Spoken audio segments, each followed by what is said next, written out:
I remember the first time I saw his picture on the news.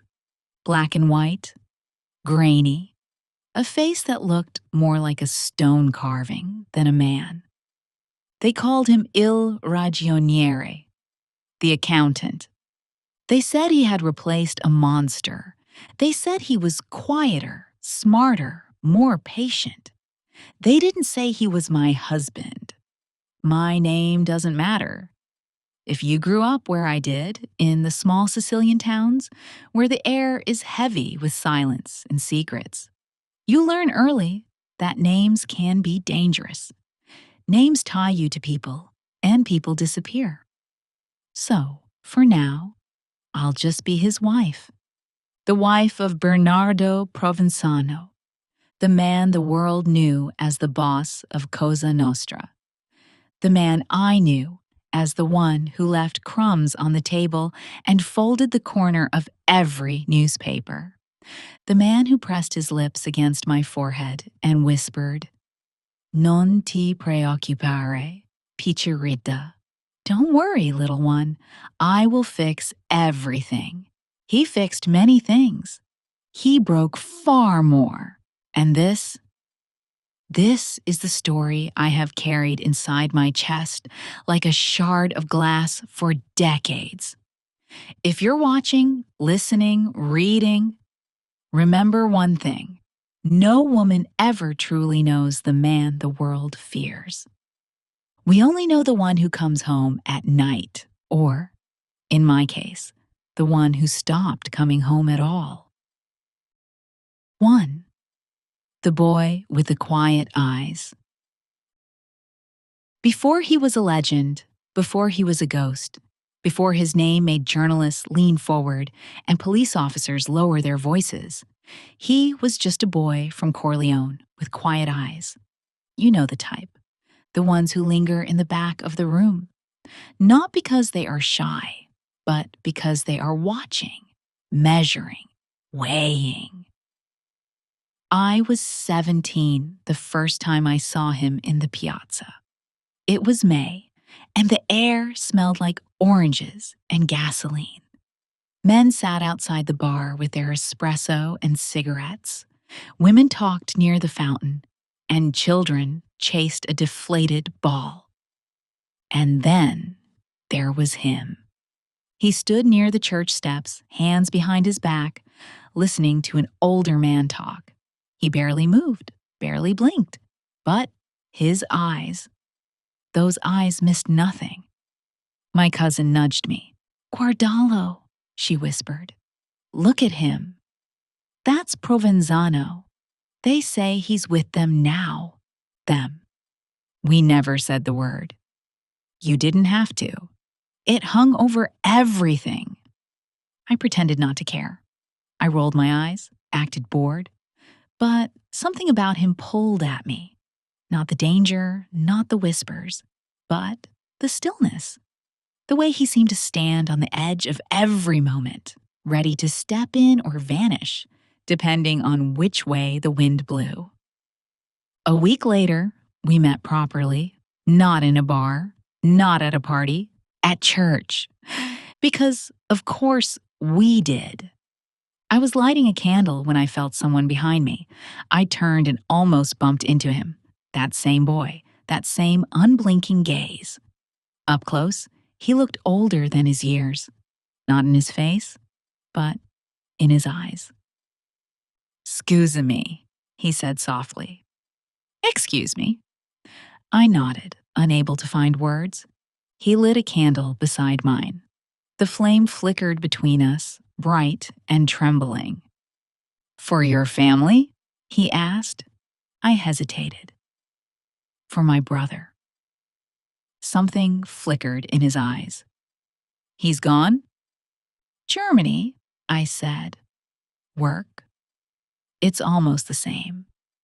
He seemed to understand that more than I expected. "For mine too," he murmured. I looked up, surprised. "Your brother is in Germany?" He offered the smallest of smiles. "No," he said. "Gone is gone." He didn't explain. I didn't ask. In Sicily, you learn to build your life around unanswered questions. 2. Loving a shadow. People think women fall in love with men like Bernardo because of power. They are wrong.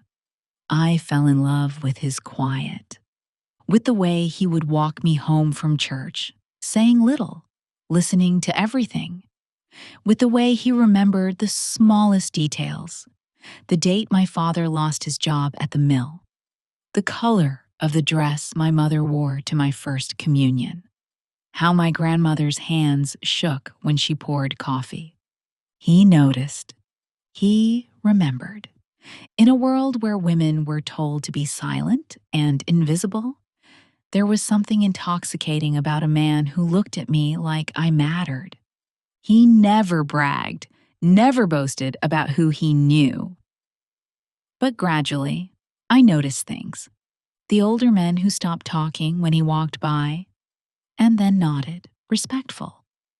The way policemen looked at him, not with suspicion, but with a kind of reluctant fear. The night he walked me home and a car slowed, its headlights slicing through the dark. For a moment, I froze, but the car inched forward, and when the driver's face fell into the light, he lifted a hand. "Buonasera, Bernardo," the man said quickly. "Buonasera," my future husband replied. Only later did I learn the man in the car was a local politician. "Who was that?" I asked. "Un conoscente," he said. "An acquaintance." He told me very little. He didn't have to. The town told me everything anyway. "He's with Rena now," they say. "He's climbing fast," they say. "He's dangerous," they say. But I wasn't afraid. Not of him. I was afraid of being nothing and going nowhere, of being like my mother, cooking and cleaning and waiting for letters from a son who never came home. Bernardo offered something else, a life that felt larger, sharper, a life where doors opened and people stepped aside, a life where, when my father fell sick and we couldn't pay the doctor, an envelope appeared under our door, thick with cash and a note in familiar, sharp handwriting. Per tuo padre. B. I knew then that I was already his, not because of the money, because of the way he fixed things without asking for thanks. Because of the way, when I tried to return it, he shook his head and said, "You never saw me." He married me in the small church where we lit that first candle, white dress, simple ring. Too many eyes watching. When the priest asked if I took this man, I said, "Lo prendo." I take him. I did not realize then that I was also taking everything that came with him. The shadows, the secrets, the blood that never quite washed off. 3.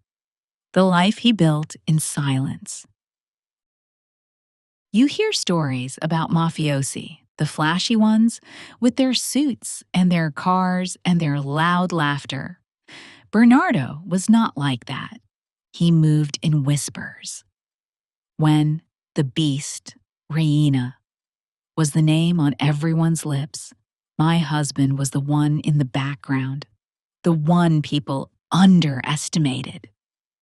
That was his gift. He looked like a clerk, an accountant, a man you'd forget 5 seconds after meeting him. But I knew better. Our life fell into a strange, careful rhythm. He was never at work like other husbands. No factory, no office, just absence. He would leave before dawn, sometimes not come back for days. Other times, he would sit at the kitchen table all night, papers spread out in front of him, not official documents, but notes written in a code. Only he and a few others understood. He never used phones, rarely used names. Everything was written on those little square pieces of paper, pizzini, that he folded with obsessive precision. Our children learned early. Don't touch Papa's papers. Don't ask where he goes. Don't repeat what you hear him say. He tried to keep the world he ruled separate from the world we lived in. He did not always succeed. There were moments. The morning we woke to an explosion in the distance, the windows rattling, cups dancing in the cupboard. He stood perfectly still, listening. The sirens began soon after. He muttered a name. One I recognized, one I had heard in his low conversations with visitors whose faces I never forgot. Was that? I whispered. He glanced at me, and in his eyes I saw approval and something like regret. "È finita," he said. "It's finished." I didn't sleep well that night, but the next morning, groceries were easier to buy. The shopkeeper smiled more. Men at the bar spoke with newfound bravado. They said the enemy had been punished. They said order had been restored. I sat at my kitchen table, watching my husband spread butter on bread for our youngest son, and I wondered who decided what order meant. 4. The day everything changed again. You know the saying, the higher they climb, the farther they have to fall. When Rena was arrested, the town buzzed like a beehive poked with a stick. Some celebrated, some shook their heads, some stayed very quiet. I remember watching the footage on television, the beast being led away, flanked by officers. My husband stood in the doorway, his face unreadable. "They got him," I said, half whisper, half prayer. Bernardo's lips barely moved. "There is no vacuum," he said. "Quando un capo cade, un altro si alza." When one boss falls, another rises. The way he said it, I felt something cold brush the back of my neck. "Who will it be?" I asked. He didn't answer. He didn't have to. The calls began almost immediately. Not real calls, of course. Messages delivered by men with nervous eyes. Cars parked too long on our street. Faces I knew and faces I didn't. And then, one night, he didn't come home. Not the next night. Not the next. After a week, a man knocked at my door. I recognized him from the bar, from church, from funerals where men stood in dark suits and said, very little. "He's alive," the man said, "but you won't see him for a long time." My stomach dropped. "Why?" I asked. He looked at me like I was a child. "You know why," he said. Of course I did. He had become what everyone feared. He had replaced the beast. But where Rhina roared, my husband whispered. Years later, the newspapers would call him the ghost, the tractor, the accountant of death. To me, he was just the absence in our bed, the chair at the table that stayed empty, the voice that came only through folded pieces of paper, delivered by hands that shook. He moved into the countryside, into the old farmhouses and forgotten corners of Sicily. Everyone looked for him, the police, the journalists, rival clans. No one found him, not for years. But I knew where he was, even when I didn't know the address. I knew by the weather. When the rains were heavier than usual in a certain area, I knew he was there, sitting at some kitchen table not unlike mine, mapping out businesses and favors and debts, writing in his tiny, precise handwriting. When there was a raid somewhere and they found nothing, I knew he had already left. When someone in our town suddenly prospered, opening a new shop, buying a new car, I knew a Pizzino had passed through their hands. He ruled from the shadows, and I learned to share my husband with them. 5. Being the boss's wife without saying the word, boss. You might imagine luxury, gold, lace, private jets. You would be wrong. His power did not show up as extravagance. It showed up as ease. The way bank managers smiled too wide when I walked in. The way bureaucratic problems evaporated. The way my son's school miraculously found a place in an overcrowded class. The way my mother's neighbor, who had insulted us once, suddenly moved to another town overnight. These were the invisible threads of his influence, threads that wrapped around everything. I lived in the house we had shared until it became too risky. Then I moved, then moved again. Always in small ways, always under pretexts that would not attract attention. Closer to my aunt, I would say. Better for the children's school, I would lie.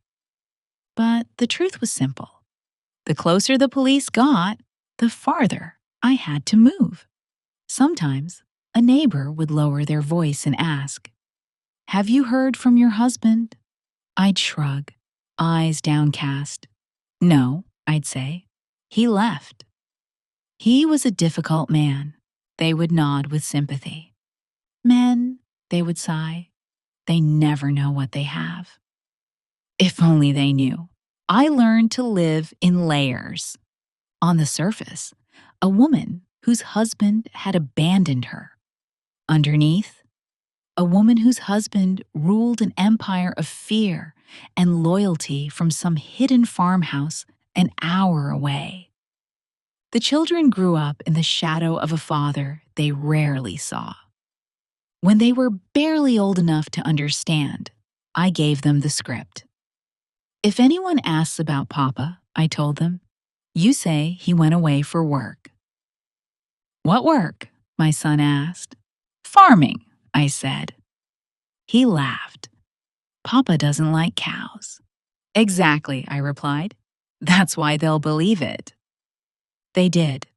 For a while. But children aren't blind. And Sicily isn't kind. At school, they heard the whispers. At the bar, they saw the men who lowered their voices when our name was mentioned. Is it true? My daughter asked me one evening, eyes too old for her age. Is Papa with them? The word hung between us. I took a deep breath. Your father, I said carefully, is a man who made choices. Some of them helped people. Some of them hurt people. Her chin trembled. Is he a bad man? She whispered. In that moment, I hated him. Not for what he had done, but for what he had turned me into. The woman who had to explain morality to children in shades of gray. I thought of the envelopes that had appeared when my father was sick, the jobs he had arranged for my brother's friends, the loans forgiven, the debts collected in ways too final to describe. I think, I said slowly, that your father is a man who believed he could fix the world in his own way. Did he? She asked. I looked out the window at a Sicily no less corrupt, no less violent, no less afraid. No, I said. I don't think he did. 6. The hunt. For years, the news was like a ticking clock in the background. Provenzano still at large. Authorities tighten the noose. Another hideout discovered. The boss slips away. We kept the television low, but never off. Every time they mentioned his name, I felt my heart twist. Not with fear of his capture, but with a strange, bitter mix of relief and dread. I didn't know which scared me more, that they would find him or that they wouldn't. Once, they raided a house not far from where we lived. They found nothing, but they left the door broken, the furniture smashed, the family shaken. I went to bring them food.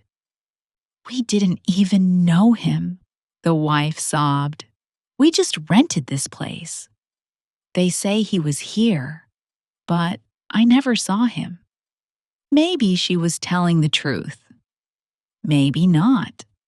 In our world, truth is always a matter of perspective. What I do know is this. Every time the police knocked on the wrong door, every time they looked under the wrong bed, my husband changed houses, changed routes, changed everything. What kind of life is that, you might ask? I asked too. Many times. Once, when we met in a safe house, a small farmhouse that smelled of damp and old coffee, I finally let the words spill out. Is it worth it? I demanded. This? Living like a rat in the walls? Never seeing your children? Never sleeping in the same bed twice? Is this what you wanted? He looked older than I remembered, lines carved deeper into his face, hair thinner, eyes more tired. I wanted to survive, he said, quietly. I wanted you to survive. I laughed, bitter. Survive? I spat. You call this survival? Being afraid of every car that slows down, of every helicopter overhead. He lit a cigarette with steady hands. Freedom is an illusion, he said. We are all trapped somewhere. Some are trapped in poverty, some in fear, some in prisons made of concrete, others in prisons made of power. And ours? I asked. What is our prison made of? He looked at me with something like regret. Of love, he said, and of everything I've done in its name. I wanted to scream at him, to tell him that love did not need to be bathed in blood, that protection did not mean control, that family was not an excuse for every sin. But I didn't.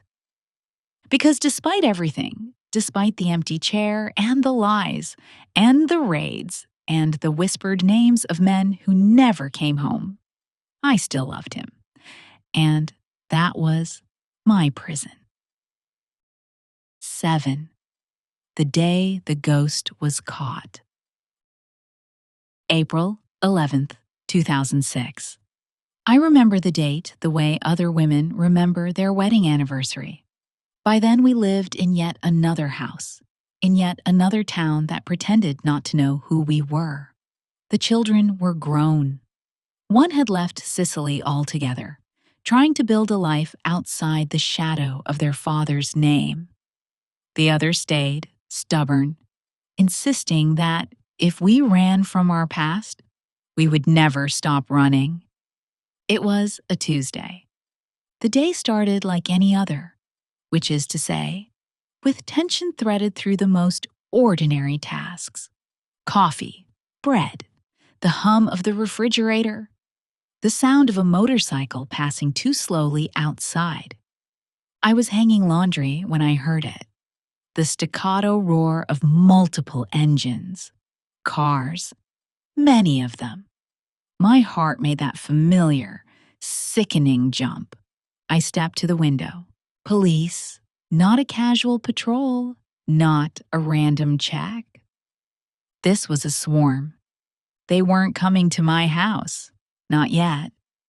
They sped past toward the countryside, sirens off, lights flashing. I felt it in my bones before the news confirmed it. They had found him. Later, they would say it had taken them 43 years to catch him, that he was in a farmhouse, not so different from the 100 others they had searched, that he did not resist, that he looked old, frail, almost ordinary. I watched the footage in my living room, fingers dug into the arms of my chair. There he was, my husband, hair thin and white, face gaunt, glasses perched on his nose like a retired accountant dragged from his office. They led him past cameras, past microphones, past the curious eyes of people who had whispered his name for decades. For a moment, it looked like he might fall. A policeman grabbed his arm. He straightened. His eyes behind the glasses were the same. Quiet, sharp, watching everything. He did not look for me. He did not know where I was, and that was by design. We had cut those threads years earlier for safety, but I knew he must have wondered. Did they find her too? Are the children safe? Has everything I did to protect them failed? He had always believed he could control the game, even when he was forced to play from hiding. But this was the moment when the game ended. The police searched the farmhouse and found what I knew they would. Not guns, not gold, paper. Hundreds of pizzini carefully stored, coded, organized. The veins of an empire sketched in tiny, precise letters. Names, numbers, instructions, favors to be granted, debts to be collected. His whole kingdom, reduced to scraps of paper. The newspapers called it a treasure trove, a map to dismantle the organization he had so carefully maintained. I called it something else, his legacy. Not the one he wanted, but the one he left. 8. The visits. They took him to a high-security prison. For weeks, I did not go. People said I was heartless, that I had abandoned my husband in his old age, left him to rot. Others said I was smart, that I should have left him years ago. No one understood. How could they? How do you explain the way love and anger can coexist in the same heart, tangled like vines? How do you explain that you can hate what a man has done and still remember the way he smiled when he first held your newborn child? In the end, I went, not for him, for me. The first time I saw him through glass, I almost did not recognize him. Prison had a way of flattening him, shrinking him. The walls, the bars, the fluorescent lights, they took the mystery away. This was not a ghost, not a myth, not a boss of bosses or accountant of death. This was an old man in a brown sweater, hands spotted with age, veins bulging, eyes still. Him. "Buongiorno," he said softly. "Buongiorno," I replied. We picked up the phone. The plastic felt cold against my ear. "You look well," he lied. "You look terrible," I told him. He laughed, and for a moment, it was like we were back in our first apartment. Before the power, before the hiding, before the headlines. "They treat you well?" I asked. "As well as they treat anyone they hate," he shrugged. "But they are professional." I didn't want details. I had seen enough stories about prison to know that professional could mean many things. "How are the children?" he asked. "They live their lives," I said. "One is abroad, one is here. Both are angry." "With you?" he asked. I looked at him, incredulous. "With you?" I said. "With me. With Sicily. With God. With fate. Take your pick." He took off his glasses, rubbed his eyes. "I never wanted this for them," he muttered. "No," I said. "You just chose a life that made it inevitable." He flinched slightly. You think I had a choice? He asked quietly. You always had a choice, I replied. You may not have liked the options, but you had them. He sighed, a sound heavy with years. I did what I thought was necessary, he said. For who? I pressed. For us? For the organization. For your pride. Silence stretched between us, thick and suffocating. Finally, he answered. For all of it, he said. For a world I believed in. A world where order was enforced when the state failed. A world where debts were paid and respect meant something. And now? I asked. What do you believe in now, sitting in that cell? He looked at me with those same quiet eyes now clouded by age. I believe, he said slowly, that every empire ends. Some in fire, some in paperwork. Mine will end in both. He tried to smile. And you? He asked. What do you believe in now that you are free of me? I hesitated. For years, my life had revolved around his absence, his wants, his rules. Even when he wasn't physically present, he was a weight in every decision. I believe, I said finally, that I have one life.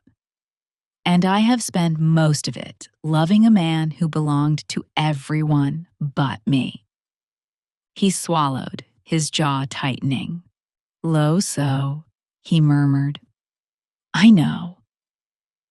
We sat there, the glass between us reflecting our blurred faces, like two ghosts haunting the same house. When the guard tapped the glass to signal the end of visiting time, he leaned forward. Take care of them, he said. Our children. Our grandchildren. Tell them I... He stopped himself. The words tangled in his throat. He had ordered murders with less hesitation. But he could not say, I'm sorry. He never did. 9. The weight of his name. After his arrest, our phone stopped ringing. The men who had once bowed their heads when I entered a room crossed the street to avoid me. Politicians who had smiled at my husband pretended not to recognize me. Journalists circled like vultures, their questions sharp and hungry. Did you know? They asked. How much did you know? Did you profit from his crimes? Were you afraid of him? I wanted to scream. Do you ask every wife if she knows every detail of her husband's business?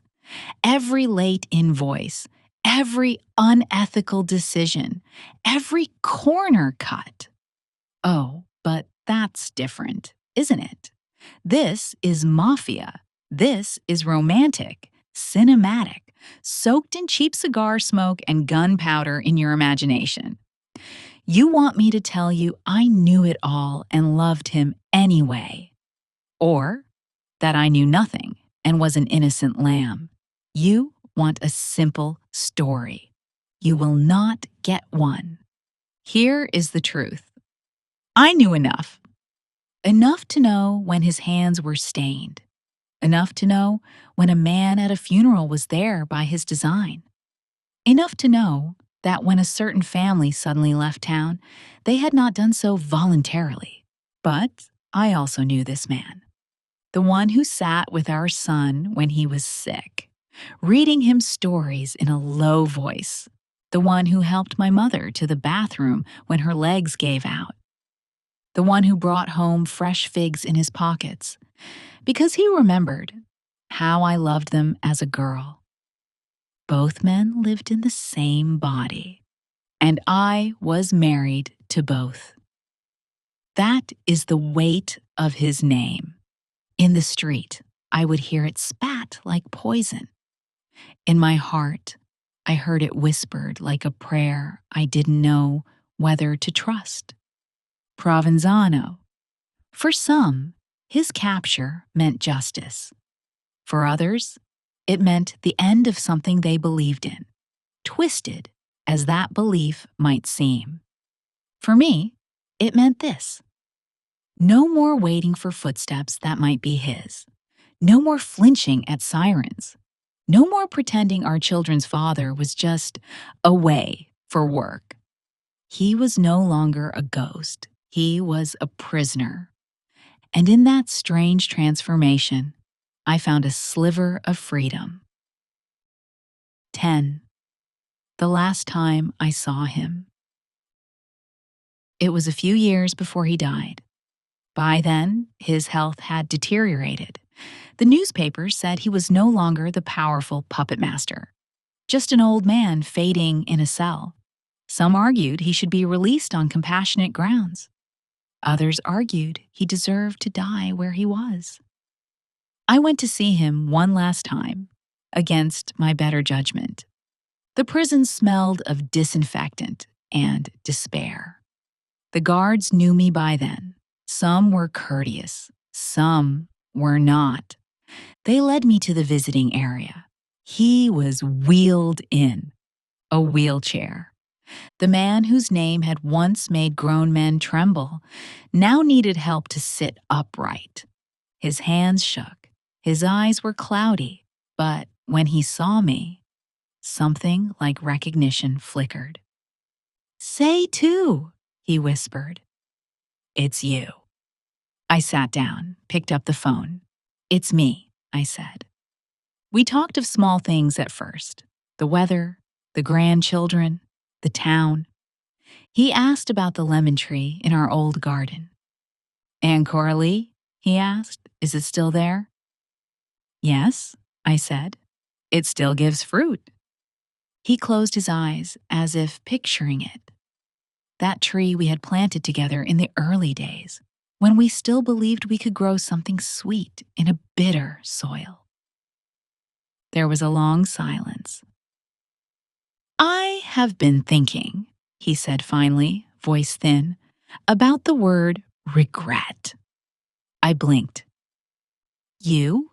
I asked, unable to hide my surprise. "Thinking about regret?" He gave a weak imitation of a smile. "Even monsters think," he rasped. "At least, that's what they say I am."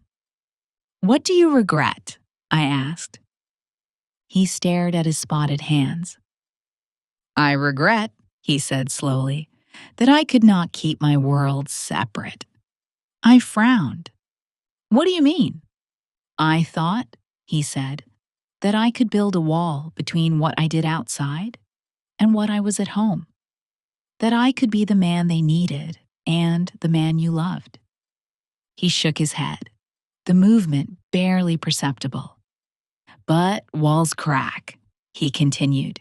"Pieces fall through. Fear seeps under doors.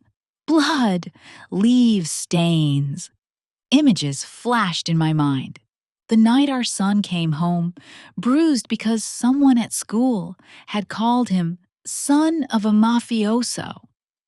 The day my daughter smashed a plate and screamed she would never marry, never have children, because she refused to give them this name. The way I had watched the news in secret, praying his enemies wouldn't come for us. "Yes," I said, "it seeps." "I do not regret protecting my people," he said stubbornly, the old hardness surfacing for a moment. "I do not regret standing against those who would—" He trailed off, breath catching. He looked at me with sudden, raw vulnerability. "But I regret," he whispered, "that I made you pay the price." Tears stung my eyes. "You cannot divide a man into parts," I said quietly. "You cannot say, this part is for my family, this part is for my work, this part is for my sins. You are one person, Bernardo. We lived with all of you, the good, the bad, the unforgivable." His jaw trembled. "Can you—" He swallowed. Can you forgive me? The question hung there, heavy, impossible.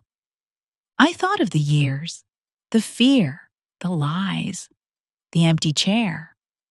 I thought of the envelopes that had saved my father, the jobs he had found for desperate men, the way he had held our newborn daughter as if she were the only pure thing left in his stained world. I don't know, I said honestly. Some days, I think I have. Other days, I hope I never do, because I'm afraid forgiving you means saying it was all somehow worth it. He nodded slowly. That is fair, he said. We sat in silence. Finally, he spoke again. I know they will remember me as a monster, he said. They will write books, make movies, say I was this or that. They will never know the full truth. None of them ever do. Not even the judges. Not even the ones who worked with me. He looked at me, eyes suddenly clear. You, he said, you knew more of me than anyone. The only one who saw both men. I took a deep breath. Yes, I said, and that is my curse. He smiled, sad. Or your power, he said. You decide how to tell it. When visiting time ended, I stood. He reached out, hand trembling against the glass. Addio, he said softly. Not arrivederci. Not see you again. Addio. Goodbye. I pressed my hand to the same spot. Addio, I replied. I walked out of that prison lighter and heavier at the same time. 11. After the monster. When he died, the news came not from the prison, but from the television. I was washing dishes. The voice of the newsreader drifted in from the living room. Bernardo Provenzano, the once feared boss of Cosa Nostra, has died today at the age of... The words blurred. I turned off the tap, walked into the living room. There he was again. That same photograph they always used. The one where he looked like a disapproving schoolteacher, gaze sharp, mouth set. The world reacted as expected. Politicians made statements. Journalists recapped his crimes. Old men at the bar nodded, sipping their coffee. Some people cheered quietly, others crossed themselves. I sat down, waited for the wave of grief, or relief, or something. What came instead was a strange, hollow quiet. For decades, he had been a presence even in his absence, a shadow over every decision, a question mark over every knock on the door.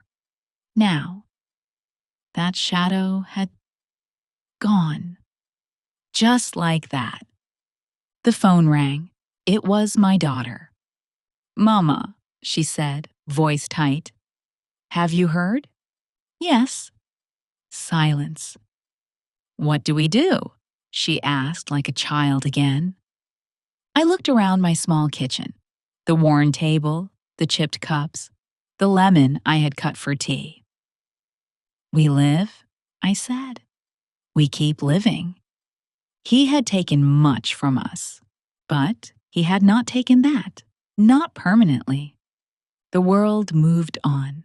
New scandals, new bosses, new headlines. But in the town, in the villages, in the little corners of Sicily where his name was once spoken with reverence or fear, his ghost lingered. Some saw him as a necessary evil, others as a cancer finally cut out. I saw him as my greatest love and my greatest mistake. And so, one evening, I did something I had not done in years. I went back to the old church, the same one where we lit that first candle, where we married, where once I had prayed for his safety and our protection. I bought a candle, lit it, stood in the flickering glow. Not for your soul, I muttered softly, half to him, half to God. I leave that to someone else to judge. I lit it for something else, for the girl I had been, the one who looked at a quiet-eyed boy and saw not danger, but destiny, the one who believed she could love a man and not inherit his wars, the one who thought she could build a home on a fault line and not feel the tremors. I forgive you, I whispered, surprising myself. Not because he deserved it, but because I did. Because I wanted to walk into whatever time I have left without dragging his chains behind me. I forgive you, I said again. And the strangest thing happened. I felt lighter, not fixed, not healed, not erased, but lighter. Outside, the sky was turning that deep Sicilian blue that makes you forgive the land almost anything. I walked home slowly, past the piazza where boys with two bright eyes and two big dreams leaned against scooters laughing, past the bar where men still talked in low voices, past the old fountain where women gossiped and rinsed their vegetables, as they always had. The world he tried to control still spun. The system he had fed and been fed by still pulsed beneath the surface. It would not end with him. Or with me. But my part in his story? That, at least, I could close. Which is why I am telling you this. Not as a confession, not as an excuse, but as a warning. When you see pictures of men like him on the news, remember, behind every monster, there are people who once loved him. Wives, mothers, children, people who lived with the man behind the myth. We are the ones who bear the quiet cost. And sometimes, only sometimes, we are the ones who finally choose to lay it down. 12. Why I'm telling you this. You might ask, why now? Why speak after all these years? Why drag it all back into the light? Because silence is what kept him powerful for so long. Silence is what protected him. Silence is what protected those who used him. Silence is what suffocated us. I am old now. I have fewer years ahead of me than behind. For so long, I swallowed my story, told myself it was safer that way. For the children, for me, for whatever fragile piece I had left. But when I look at my grandchildren, at their phones, at the world they scroll through, at the stories they believe, I worry. I worry they will only remember the headlines, the myths, the Netflix versions with handsome actors and dramatic music. I want them to know the other version, the one where the boss's wife hangs laundry while listening for sirens, where the children flinch when someone knocks too hard, where security is paid for in sleepless nights and checked windows. So I speak. I speak for every woman who has loved a dangerous man and convinced herself she could stay separate from his sins. For every mother who has watched her children carry the weight of a father's choices. For every Sicilian who has been told loyalty means silence, even when that silence corrodes everything it touches. This is my story.